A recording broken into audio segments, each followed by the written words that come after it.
Are you gonna tell me where you went? All the messages. Aslema et bienvenue dans cette nouvelle vidéo sur ma chaîne. Je suis très heureuse de vous retrouver aujourd'hui pour faire le bilan de l'année 2021. Alors combien de livres ai-je lu? J'en ai lu 33. La bonne nouvelle, c'est que je n'en ai abandonné aucun. Il y a beaucoup de lectures que j'ai appréciées d'ailleurs, vous le verrez plus tard. Alors pour les objectifs, on va faire le point. L'année dernière, je me suis fixé 5 objectifs livresques. Le premier est de lire 3 pavés. Je n'en ai lu qu'un seul. C'est Le Prince des Marais. Ensuite, deuxième objectif, continuer le challenge Bingo Zozo. Donc, je voulais lire 3 tomes, je n'en ai lu que 2. Pot-Bouille, le 10e tome, et Au Bonheur des Dames. Ensuite, troisième objectif, lire d'autres œuvres d'auteurs que j'ai appréciés précédemment. Là, j'ai lu 2 aussi, Risible, Amour et Les Oubliés du Dimanche. Quatrième objectif, lire 3 classiques incontournables. Décidément, je suis abonnée au chiffre 2, j'en ai lu 2. Le Petit Prince et Le Tour du Monde en 80 jours. Et enfin, cinquième objectif, c'est de lire vos coups de cœur. Parmi les 9 que j'ai choisis, j'en ai lu 5. Maintenant, on arrive aux choses sérieuses. Quelles sont les lectures que j'ai préférées le plus? Alors, il y a beaucoup de lectures, comme je l'ai dit tout à l'heure, que j'ai appréciées. Donc, je vais faire une mention spéciale pour 7 d'entre elles. Et 7 autres livres dont je vais parler plus longuement. Alors, les mentions spéciales sont Le Prince blessé de Barjavel. C'est un livre qui a été proposé par une abonnée, un coup de cœur. J'ai beaucoup apprécié cette lecture, surtout, c'est un recueil de nouvelles, donc surtout la première nouvelle, je l'ai beaucoup appréciée. Ensuite, Les Oubliés du Dimanche de Valérie Perrin, même si je préfère changer l'eau des fleurs, mais ça reste une très bonne lecture.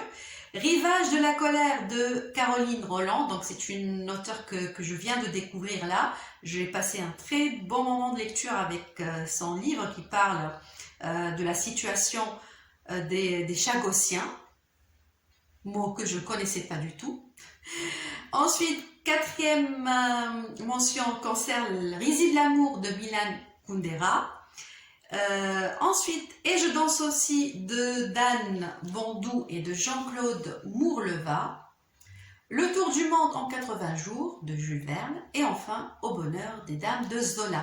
J'en arrive maintenant aux 7 livres qui m'ont le plus marqué.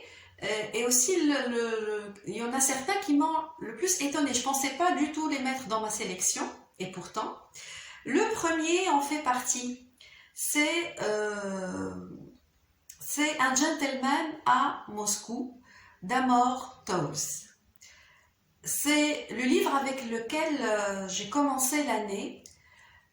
Et à la fin de ma lecture, je me suis dit, bon, c'est une bonne lecture, mais sans plus. Je ne comprenais pas le succès qu'avait ce livre.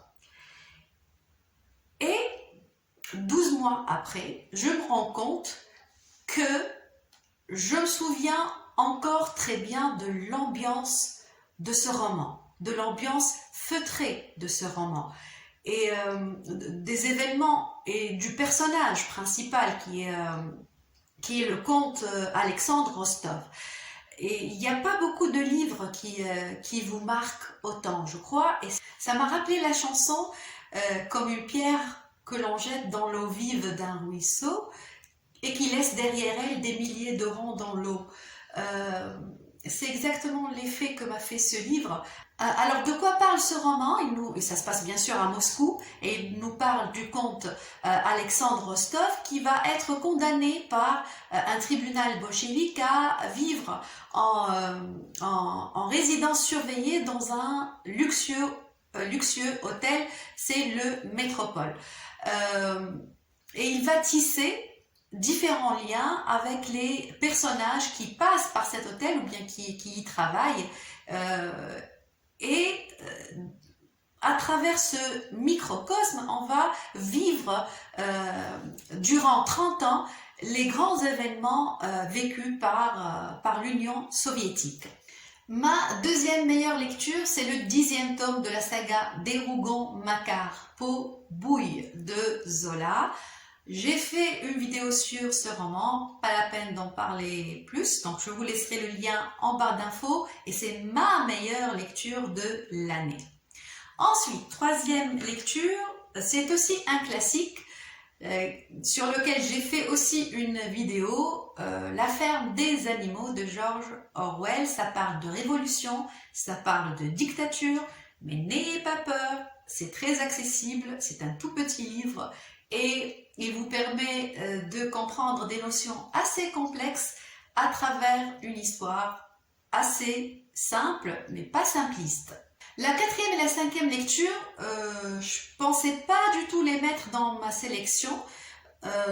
Donc ce sont des livres que je considère comme étant un peu light. Mais puisque j'ai passé un bon moment de lecture, donc pourquoi pas. Alors le quatrième, c'est Eleanor Oliphant va très bien, de Gail Honeyman. Donc l'héroïne est une jeune fille de 30 ans qui est totalement décalée, qui n'arrive pas à s'intégrer dans la société, qui est d'une intelligence supérieure, mais qui a un lourd passé qui va impacter ses relations avec les autres. Donc elle est figée dans ses habitudes et dans sa façon de voir le monde, mais bien sûr cette façon de voir le monde, elle va changer petit à petit grâce à l'intervention d'un personnage. C'est un roman qui est drôle, même s'il contient des moments difficiles, et on est très loin du cliché du roman feel good. Et vous allez vous attacher au personnage principal. Cinquième roman étonnant, que je ne pensais pas apprécier autant au départ. Il s'agit donc du premier tome de la saga des 7 sœurs, qui s'intitule Maya, de Lucinda Riley. Cette saga parle d'un homme immensément riche qui est pas solte. Il a adopté 7 filles aux 4 coins du monde et à sa mort, il va laisser à chacune d'entre elles un indice qui va lui permettre de retrouver ses origines. Et au-delà des 2 romances qui se déroulent à 2 époques différentes, l'une au début du siècle et l'autre, donc c'est une histoire contemporaine, ce que j'ai trouvé très intéressant dans ce livre, ce sont les informations historiques et que je ne pensais pas du tout trouver dans ce type de roman.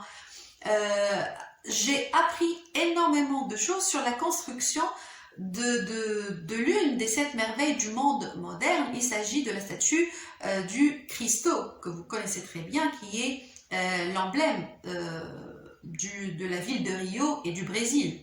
6e roman dont j'ai envie de vous parler, il s'agit de Mrs. Hemingway de Naomi Wood, qui nous parle des 4 épouses d'Ernest Hemingway et à travers leur regard, l'auteur va nous brosser un portrait impressionniste de ce grand auteur, mais aussi elle va rendre hommage à ces 4 femmes amoureuses mais malheureuses.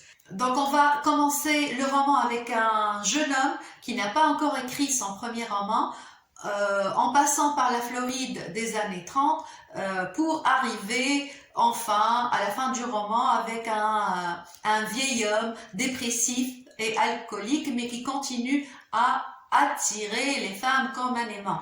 C'est un roman qui est très très bien documenté et qui permet de retracer 40 ans de la vie d'Ernest Hemingway.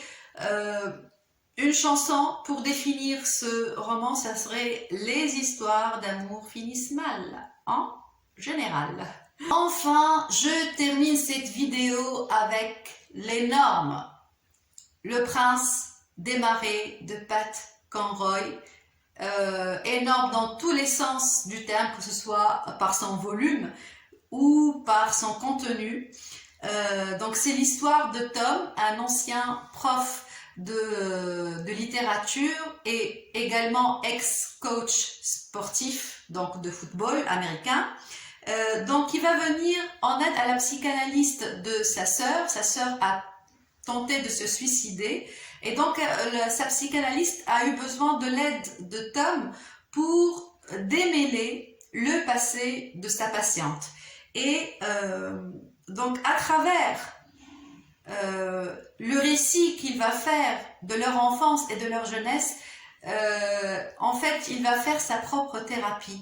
Donc leur enfance et jeunesse s'est passée dans l'état du Caroline du Sud, et cet état devient un véritable personnage dans ce roman.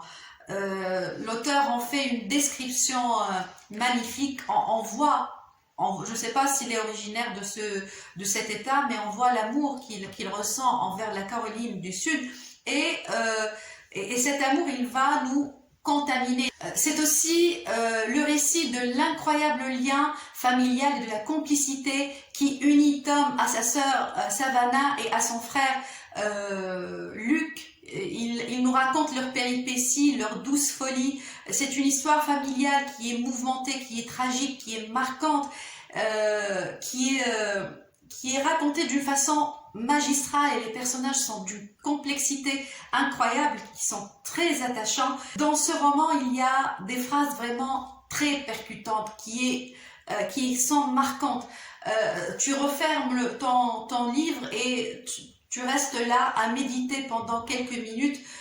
Il n'y a pas beaucoup de livres qui contiennent des phrases aussi marquantes, surtout pour si vous avez eu un passé familial difficile, ou bien si vous avez eu une enfance difficile. Bon, il y a bien sûr le côté américain qui surgit dans ce livre, avec l'excès, avec l'exagération dans les faits racontés, mais en fait c'est comment dire, c'est l'empreinte américaine, et cela donne au roman beaucoup de couleurs, même si les faits racontés sont parfois très durs à supporter. Si je voulais représenter ce roman par une image, ça serait un coucher de soleil, avec le mélange incroyable de couleurs vives et chaleureuses, avec d'autres qui sont beaucoup plus sombres. Et c'est un livre qui montre à quel point notre enfance nous conditionne notre vie d'adulte. C'est un livre sur l'espoir et le découragement. C'est un livre qui vous fait aimer la vie autant que la redouter. Voilà, cette vidéo est maintenant terminée. J'espère qu'elle vous a plu. Je vous dis à très bientôt. Au revoir.